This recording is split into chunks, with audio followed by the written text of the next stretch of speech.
Hello everyone, welcome back to KAS tribe. So ಇವತ್ತು ನಾವು commercial tax inspector 2024ನಲ್ಲಿ ಕೇಳಿರೋಂಥ ಆಪ್ಟಿಟ್ಯೂಡ್ ಕ್ವಶನ್ಸ್ ಸಾಲ್ವ್ ಮಾಡೋಕ್ಕೆ ಟ್ರೈ ಮಾಡೋಣ. ಸೊ ಈ ಪೀಕ್ ಟೈಮಲ್ಲಿ ನಮಗಿನ್ನೂ KAS ಎಕ್ಸಾಮ್ 15 ಡೇಸ್ ಕೂಡ ಇಲ್ಲ. ಸೊ ಈ ಟೈಮಲ್ಲಿ ನಾವು utmost importance previous year questions ಕೊಡಬೇಕು. ಯಾಕಂದರೆ ನಾವು ನೋಡಿದ್ವಿ ಕಮರ್ಷಿಯಲ್ ಟ್ಯಾಕ್ಸ್ ಇನ್ಸ್ಪೆಕ್ಟರ್ನಲ್ಲಿ ಕೇಳಿರೋಂಥ ಆಪ್ಟಿಟ್ಯೂಡ್ ಕ್ವಶನ್ಸ್ನ ಟೈಪ್ ಇದೆ ಅಲ್ವಾ. ಸೊ AC SATನಲ್ಲಿ ಅದೇ ಟೈಪ್ ರಿಪೀಟ್ ಆಗಿರೋ ಹಾಗಿದೆ. ಸೊ ಸ್ಟಾರ್ಟ್ ಮಾಡೋಣ ಫಸ್ಟ್ ಕ್ವಶನಿಂದ. A basket contain costing 90 rupees was sold for 120. Find the percentage profit on its market price ಅಂತ ಕೇಳಿದ್ದಾರೆ. ಸೊ ನಾವಿಲ್ಲಿ ಇಂಪಾರ್ಟೆನ್ಸ್ ಕೊಡಬೇಕಾಗಿರೋದು ಈ ಮಾರ್ಕೆಟ್ ಪ್ರೈಸ್ ವರ್ಡ್ಗೆ. ಸೊ 90 rupees ಅವನಿಗೆ ಕಾಸ್ಟ್ ಬೀಳೋ ಬಾಸ್ಕೆಟ್ 120 rupeesಗೆ ಮಾರ್ತಾನೆ, selling price. So percentage profit ಹೇಗೆ ತೆಗಿತೀವಿ ನಾವು? ಸೊ ಅವನಿಗೆ 90 ರೂಪಾಯಿ ಬೀಳೋದು 120 ರೂಪಾಯಿಗೆ ಮಾರಿದ್ದಾನೆ. ಸೊ ಎಷ್ಟು 30 ಜಾಸ್ತಿಗೆ ಮಾರಿದ್ದಾನೆ. ಸೊ ನಮಗೆ ಪ್ರಾಫಿಟ್ ಪರ್ಸೆಂಟ್ ಹೇಗೆ ತೆಗಿತೀವಿ? ಅದು equal to profit divided by cost price into 100. So value substitute ಮಾಡೋಣ. ಪ್ರಾಫಿಟ್ ಎಷ್ಟಾಗಿದೆ ನಮಗೆ? That is 30. 30 ರೂಪಾಯಿ ಪ್ರಾಫಿಟ್ ಆಗಿದೆ. ಎದ್ರ ಮೇಲೆ? 90 ಮೇಲೆ ಇಂಟು 100. ಸೊ 31 ಜಾ 33 ಸೊ 100/3 ಆಗುತ್ತೆ. ಸೊ 100/3 ನಮಗೆ ಗೊತ್ತು ನಿಯರ್ಲಿ 33.33% ಆಗುತ್ತೆ. ಸೊ ಕರೆಕ್ಟ್ ಆಪ್ಷನ್ ನಮ್ಮದು option 3, 33.33. So simple question. Next question ನೋಡೋಣ. ಫೈಂಡ್ ದ ಮಿಸ್ಸಿಂಗ್ ಟರ್ಮ್ ಕೇಳಿದ್ದಾರೆ. ಸೊ ಏನು ಕೊಟ್ಟಿದ್ದಾರೆ? ಫಸ್ಟು 125:216 ಕೊಟ್ಟಿದ್ದಾರೆ. ಹಾಗೆ 1331 ಏನಾಗುತ್ತೆ ಅಂತ ಕೇಳಿದ್ದಾರೆ. ಸೊ 125 ಮತ್ತು 216 ಮಧ್ಯೆ ರಿಲೇಷನ್ ನಾವು ಏನು ತೆಗಿತೀವಿ? ಏನು ತೆಗಿಯೋಕ್ಕಾಗುತ್ತೆ? ಸೊ ಇಲ್ಲಿ ನಾವು ಅಬ್ಸರ್ವ್ ಮಾಡಿದ್ರೆ ಇದು 125 ನಮಗೆ 5 ಕ್ಯೂಬ್ ಇದೆ. ಸೊ ನೆಕ್ಸ್ಟ್ ಈ 216 ನಮಗೆ 6 ಕ್ಯೂಬ್ ಇದೆ. ಸೊ ಇಲ್ಲಿ ಏನಾಗ್ತಿದೆ? ಸೊ ಈ ನಂಬರ್ದು ನೆಕ್ಸ್ಟ್ ನಂಬರ್ದು ಕ್ಯೂಬ್ ಆಗ್ತಿದೆ. 5 ನೆಕ್ಸ್ಟ್ ನಂಬರ್ 6 ಕ್ಯೂಬ್ ಆಗ್ತಿದೆ. ಸೊ ಹಾಗೆ 1331 ನಮ್ಮದು ಬಂದು 11 ಕ್ಯೂಬ್ ಆಗುತ್ತೆ. ಸೊ 11 ಕ್ಯೂಬ್ ನೆಕ್ಸ್ಟ್ ನಂಬರ್ ಏನು? 11 ನೆಕ್ಸ್ಟ್ ನಂಬರ್ ನಮಗೆ 12 ಆಗುತ್ತೆ. ಸೊ ಈ ಪ್ಲೇಸಲ್ಲಿ ಬರಬೇಕಾಗಿರೋದು ನಮಗೆ 12 ಕ್ಯೂಬ್ ಎಷ್ಟು? 1728. ಸೊ ಈ ಕ್ಯೂಬ್ಸ್ ನಾವು ಪ್ರಾಕ್ಟೀಸ್ ಮಾಡಿದಾಗೆ ನೆನಪಾಗೋದು. ಸೊ ಅಟ್ಮೋಸ್ಟ್ ಪ್ರಾಕ್ಟೀಸ್ ಮಾಡಿ ಕ್ಯೂಬ್ಸ್ ಮತ್ತು ಸ್ಕ್ವೇರ್ಸ್ ಅಟ್ಲೀಸ್ಟ್ 20 ತನಕ. ಸೊ 12 ಕ್ಯೂಬ್ ಬಂತು ನಮಗೆ 1728. ಸೊ ನಮ್ಮದು correct answer option 3, 1728. Next question ನೋಡೋಣ. So if fort is coded as EQRKCZ, how will tour be coded?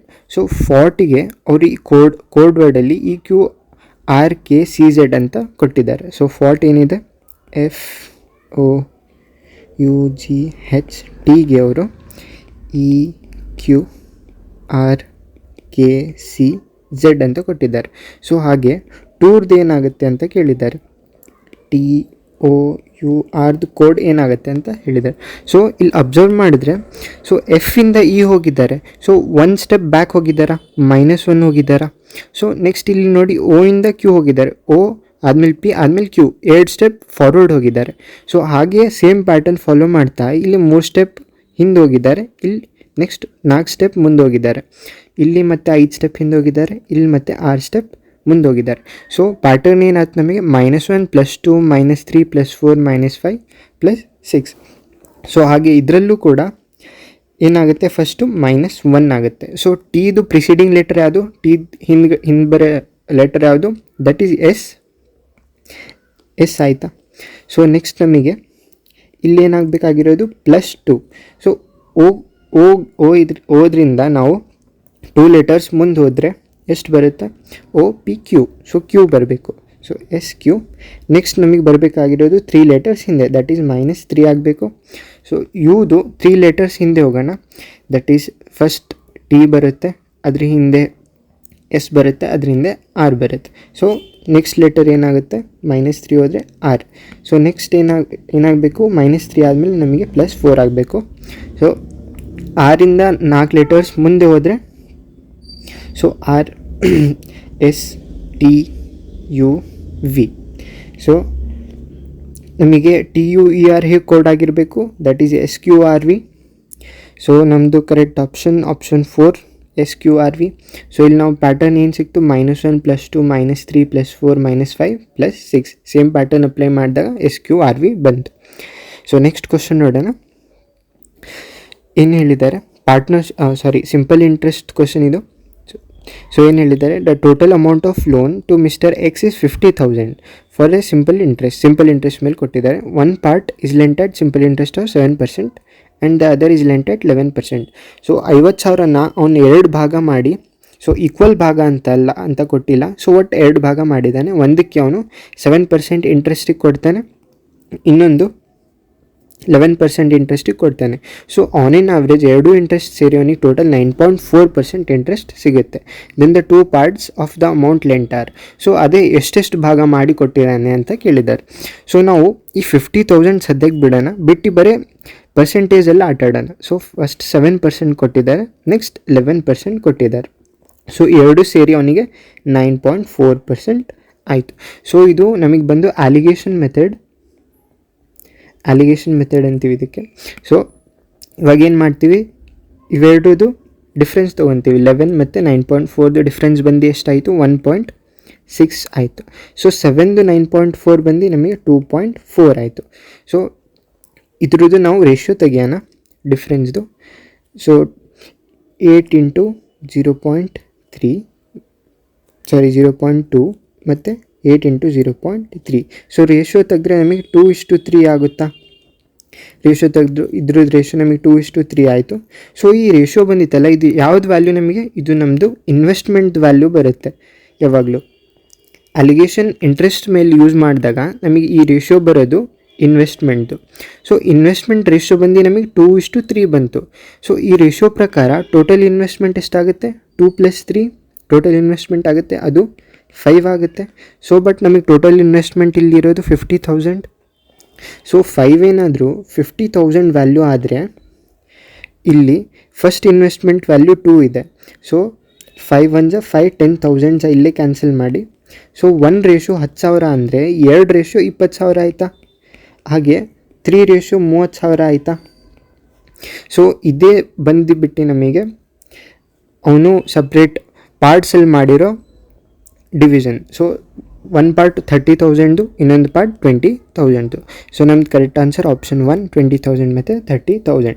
So ಏನು ಮಾಡಿದ್ವಿ, ಎರಡು ಸಪ್ರೇಟ್ ಇಂಟ್ರೆಸ್ಟ್ ತೊಗೊಂಡ್ವಿ, ಓವರಾಲ್ ಆವ್ರೇಜ್ ತೊಗೊಂಡ್ವಿ, ದಟ್ ಈಸ್ 9.4% ಅಂತ ಕೊಟ್ಟಿದ್ದಾರೆ. ಎರಡು ಸೇರಿ ಅವರಿಬ್ಬರದು ಡಿಫ್ರೆನ್ಸ್ ತೆಗ್ದು ಈ ರೇಷಿಯೋ ಬಂತು. ಈ ರೇಷಿಯೋ ಬಂದುಬಿಟ್ಟು ನಮಗೆ ಇನ್ವೆಸ್ಟ್ಮೆಂಟ್ದೇ ರೇಷಿಯೋ ಬಂತು, ಅದು ಫೈನಲಿ 2:3 ಬಂತು. ಸೊ ಇಲ್ಲಿ ಟೋಟಲ್ ಇನ್ವೆಸ್ಟ್ಮೆಂಟ್ 50,000 ಅಂತ ಕೊಟ್ಟಿದ್ದಾರೆ, ಇಂಡಿವಿಜುವಲ್ ನಮಗೆ 20,000 30,000 ಅಂತ ಬಂತು. ಸೊ ನೆಕ್ಸ್ಟ್ ಕ್ವಶನ್ ನೋಡೋಣ. ಸೊ ಇದು ಪಾರ್ಟ್ನರ್ಶಿಪ್ದು ಕ್ವಶನ್. ಏನು ಹೇಳಿದ್ದಾರೆ, 3 ಜನ ಇದ್ದಾರೆ, P, Q ಮತ್ತು R. Started A business by investing. ಒಬ್ಬನು 1,05,000 ಇನ್ವೆಸ್ಟ್ ಮಾಡ್ತಾನೆ, ಇನ್ನೊಬ್ಬ 1,65,000 ಇನ್ವೆಸ್ಟ್ ಮಾಡ್ತಾನೆ, ಇನ್ನೊಬ್ಬ 7,05,000 ಇನ್ವೆಸ್ಟ್ ಮಾಡ್ತಾನೆ. ಸೊ ಇಷ್ಟೆಲ್ಲ ಆದಮೇಲೆ ಅವರಿಗೆ 71,250 ಪ್ರಾಫಿಟ್ ಆಗುತ್ತೆ ಓವರಾಲ್. ಸೊ ಅದರಲ್ಲಿ ಕ್ಯೂ ಶೇರ್ ಎಷ್ಟು ಅಂತ ಕೇಳಿದ್ದಾರೆ. So individually P, Q, R invest ಮಾಡ್ತಾರೆ. P 1,05,000 ಇನ್ವೆಸ್ಟ್ ಮಾಡ್ತಾನೆ, Q 1,65,000 ಇನ್ವೆಸ್ಟ್ ಮಾಡ್ತಾನೆ, R 2,05,000 ಇನ್ವೆಸ್ಟ್ ಮಾಡ್ತಾರೆ. ಸೊ ನಾವು ಫಸ್ಟ್ ಸ್ಟೆಪ್ ಏನು ಮಾಡೋಣ, ಈ ಇನ್ವೆಸ್ಟ್ಮೆಂಟ್ದು ನಾವು ರೇಷಿಯೋ ತೆಗಿಯೋಣ. ಸೊ ರೇಷಿಯೋದಲ್ಲಿ ಈ 30 ಕ್ಯಾನ್ಸಲ್ ಮಾಡೋಣ. ನೆಕ್ಸ್ಟ್ 5ಇಂದ ಡಿವೈಡ್ ಮಾಡೋಣ. 5 2 10, 5 1 5, 5 3 15, 1 ಉಳಿತು ಮತ್ತು 5 3 15 ಮತ್ತು 5 4 20, 5 1 5. ಸೊ ಫೈನಲಿ ನಮಗೆ ರೇಷಿಯೋ ಬಂತು 21:33:41. ಸೊ ಇವಾಗ ಟೈಮ್ ಬಗ್ಗೆ ಎಷ್ಟು ಟೈಮಲ್ಲಿ ಇನ್ವೆಸ್ಟ್ ಮಾಡ್ತಾರೆ ಅಂತ ಏನೂ ಹೇಳಿಲ್ಲ. ಸೊ ನಾವು ಅಂದ್ಕೋಬೇಕು ಟೈಮ್ ಅವರು ಒಂದೇ ವರ್ಷಕ್ಕೆ ಇನ್ವೆಸ್ಟ್ ಮಾಡಿದ್ದಾರೆ ಅಂತ. ಸೊ ಟೈಮ್ ಎಲ್ಲರೂ ಸೇಮ್ ಟೈಮಿಗೆ ಇನ್ವೆಸ್ಟ್ ಮಾಡಿದ್ದಾರೆ ಅಂದರೆ ಸೊ ಅವ್ರದ್ದು ಪ್ರಾಫಿಟ್ ರೇಷಿಯೋ ಅವ್ರದ್ದು ಇನ್ವೆಸ್ಟ್ಮೆಂಟ್ ರೇಷಿಯೋಗೆ ಈಕ್ವಲ್ ಆಗುತ್ತೆ. ಸೊ ಇದು ಬಂದುಬಿಟ್ಟು ನಮಗೆ ಇನ್ವೆಸ್ಟ್ಮೆಂಟ್ ರೇಷಿಯೋ. ಸೊ ಇದೇ ನಮ್ಮದು ಪ್ರಾಫಿಟ್ ರೇಷಿಯೋ ಕೂಡ ಆಗುತ್ತೆ. ಸೊ ನೆಕ್ಸ್ಟ್ ಸ್ಟೆಪ್, ನಮ್ಮ ಟೋಟಲ್ ಪ್ರಾಫಿಟ್ ಎಷ್ಟಾಯಿತು ಅಕಾರ್ಡಿಂಗ್ ಟು ರೇಷಿಯೋ. Pಗೆ 21 ಆಯಿತು, Qಗೆ 33 ಆಯಿತು, Rಗೆ 41 ಆಯಿತು. ಸೊ ಟೋಟಲ್ ಎಷ್ಟಾಗುತ್ತೆ, 21 + 33 + 41. ಸೊ ಇದು ಬಂದುಬಿಟ್ಟು ಸೊ 95 ರೇಷಿಯೋ ಆಗುತ್ತೆ. ಸೊ ಪ್ರಾಫಿಟ್ ಕೊಟ್ಟಿರೋದು ಇಲ್ಲಿ 71,250, 71,250 rupees, but according to ratio 95 rupees. So ಎರಡಕ್ಕೂ ಈಕ್ವೇಟ್ ಮಾಡೋಣ. ಸೊ 71,250 ರೂಪೀಸ್ ನಮಗೆ ಈಕ್ವಲ್ ಇರೋದು 95ಗೆ. ಬಟ್ ನಮಗೆ ಬೇಕಾಗಿರೋದು ಕ್ಯೂದ್ ಶೇರ್ ಪ್ರಾಫಿಟ್ ರೇಷಿಯೋದಲ್ಲಿ ಎಷ್ಟಿದೆ 33. ಸೊ 33ಇಂದ ಮಲ್ಟಿಪ್ಲೈ ಮಾಡೋಣ. ಸೊ 5ಇಂದ ಡಿವೈಡ್ ಮಾಡೋಣ ಫಸ್ಟ್. 5 1 5, 5 9 45, 5 1 5, 2 ಉಳೀತು, 5 4 20, 1 ಉಳೀತು, 5 2 10, 2 ಉಳೀತು, 5 5 25 ಮತ್ತು 1 0. ಸೊ ನೆಕ್ಸ್ಟ್ 19ಇಂದ ಡಿವೈಡ್ ಮಾಡೋಣ. ಎಷ್ಟಾಗುತ್ತೆ? 19 8 ಎಷ್ಟಾಗುತ್ತೆ? 9 8 72, 7 ಕ್ಯಾರಿ, 8 1 7, 152 ಆಗುತ್ತೆ. ಸೊ ನಮಗೆ ಬೇಕಾಗಿರೋ 142. ಸೊ 19 7 ನೋಡೋಣ. 19 7 7 9 63, 6 ಕ್ಯಾರಿ, 7 1 7 + 6 133 ಆಗುತ್ತೆ. ಸೊ 19 7 133 ಆಯಿತು. ಸೊ ಉಳಿದಿದ್ದು 9 ಉಳೀತು. ಸೊ 95 ಆಯಿತು. 19 5 95, 1 0 ಉಳೀತು. ಸೊ ನಮಗೆ ಉಳಿದಿದ್ದು 750 × 33. ಸೊ 750 × 33 ಮಾಡೋಣ. 75 × 33 ಮಾಡೋಣ ಫಸ್ಟ್. 3 5 15, 5 1 ಕ್ಯಾರಿ, 3 7 21 + 1 22. ಸೊ 3 5 15, 5 1 ಕ್ಯಾರಿ, 3 7 21 + 1 22, 5 7 4 2 ಮತ್ತು ಇದು 1 0 ಆ್ಯಡ್ ಮಾಡಿದ್ರೆ 24,750 ರೂಪೀಸ್ ನಮ್ಮದು ಕ್ಯೂದ್ ಶೇರ್ ಬಂತು. ಸೊ ಕ್ಯೂದ್ ಶೇರ್ ನಮ್ಮ 24,750 ಇದೆ. ಬಟ್ ಆಪ್ಷನಲ್ಲಿ 16,000 ಇದೆ, 20,000 ಇದೆ, 10,000 ಇದೆ. 24,750 ನಮ್ಮದು correct answer. So option none of these. So ಈ ಸರಿ CTI ಕ್ವಶನ್ ಪೇಪರಲ್ಲಿ ನಮ್ಗೆ ಕೇಳಿರೋ ಅಂಥ ಕ್ವಶನ್ಸ್ ಇಷ್ಟೇ. ವೆರಿ ಫ್ಯೂ ಕ್ವಶನ್ಸ್ ಕೇಳಿದ್ದಾರೆ. ಸೊ ಬಟ್ ನಾವು ಇದು ಕೂಡ ಪ್ರಾಕ್ಟೀಸ್ ಮಾಡಿ ಹೋಗಬೇಕು ನಮ್ಮದು KS ಪ್ರಿಲಿಮ್ಸ್ಗೆ. ಸೊ ಆಬ್ವಿಯಸ್ಲಿ ಪ್ಯಾಟರ್ನ್ ರಿಪೀಟ್ ಆಗುತ್ತೆ. ಸೊ ಸೇಮ್ ಪ್ಯಾಟರ್ನ್ ಇಲ್ಲಿ ಪಾರ್ಟ್ನರ್ಶಿಪ್ ಕೇಳಿದ್ದಾರೆ. ಸೊ ಇಲ್ಲಿ ಸಿಂಪಲ್ ಇಂಟ್ರೆಸ್ಟ್ ಕೇಳಿದ್ದಾರೆ. ಸೊ ಈ ಪ್ಯಾಟರ್ನ್ ನಮ್ಗೆ ರಿಪೀಟ್ ಆಗೋಕ್ಕೆ ಸಿಗುತ್ತೆ. ಸೊ ಅಟ್ಮೋಸ್ಟ್ ಈ ಪೀಕ್ ಟೈಮಲ್ಲಿ PYQs ಪ್ರಾಕ್ಟೀಸ್ ಮಾಡಿ ಹೋಗಿ. ಸೊ ಎಸ್ಪೆಷಲಿ ಆಪ್ಟಿಟ್ಯೂಡ್ ಕ್ವಶನ್ಸ್ದು. ಮತ್ತು ಈ ಸೊಲ್ಯೂಷನ್ಸಲ್ಲಿ ಏನೇ ಡೌಟ್ ಇದ್ದರೆ ಕಮೆಂಟ್ ಮಾಡಿ. ಮತ್ತು ನಮ್ಮ ಎಫರ್ಟ್ಸಿಂದ ನಿಮ್ಗೆ ಏನಾದರೂ ಹೆಲ್ಪ್ ಆಗ್ತಿದೆ ಅಂದರೆ ಸಬ್ಸ್ಕ್ರೈಬ್ ಮಾಡಿ. Thank you for watching KS tribe.